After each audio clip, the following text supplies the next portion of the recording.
In Mr. Sandringham's first period classroom, Stella Cho leaned forward in her seat, poking Harvey Hill in the back with a pencil.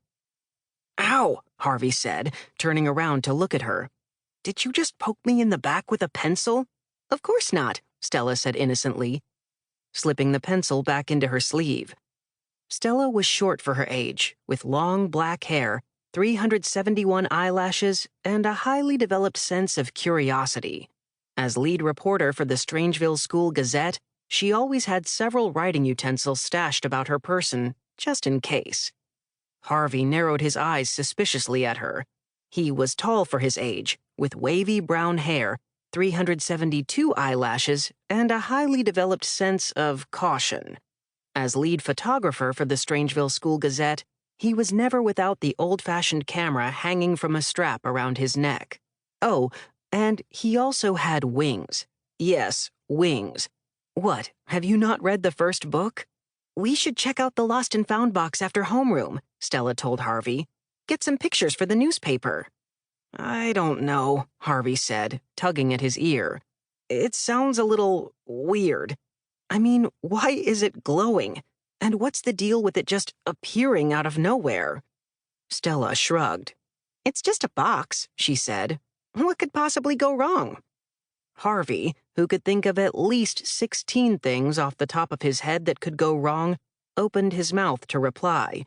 But before he could speak, their homeroom teacher clapped his hands for attention. "Eyes up here, please," Mr. Sandringham said. "We have just enough time for a quick round of show and smell before the bell rings. Evie, I believe it was your turn next?" Evie Anderson stood up and joined Mr. Sandringham at the front of the classroom. "Hey, everyone," she said, giving the class a wave. "So, for show and smell today, I was going to bring one of my brother's dirty socks, but my dad did laundry last night. So instead, I brought this, which I found in the back of our refrigerator." Reaching into her pocket, she unwrapped a crinkled piece of tinfoil to reveal a gooey, greenish-yellow lump of something. The smell was not good. In fact, it was awful. In fact, it was unbelievably, inconceivably terrible. It knocked Harvey back in his seat, his eyes watering and his stomach heaving and his nose burning from the terrible stench. "It smells like death," Arjun Narula observed, pulling his t-shirt up to cover his nose. "Yes, doesn't it?" Mr. Sandringham asked in a strangled voice, coughing into the crook of his elbow. "How wonderful. Would anyone like to guess what it is that Evie brought today?" 22 hands shot up in the air.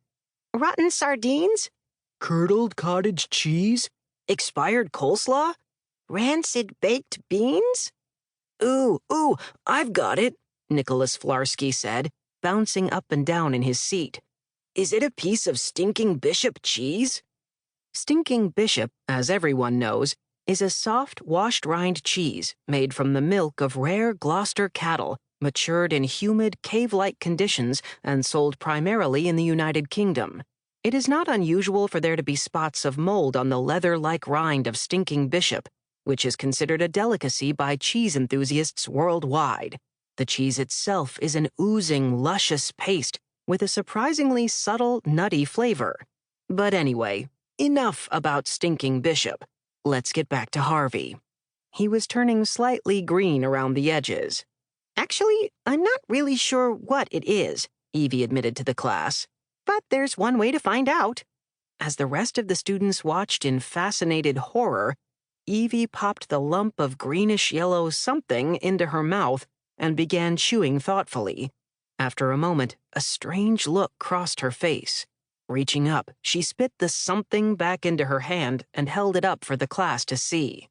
"Well," Evie said, "it looks like I found one of my brother's socks after all."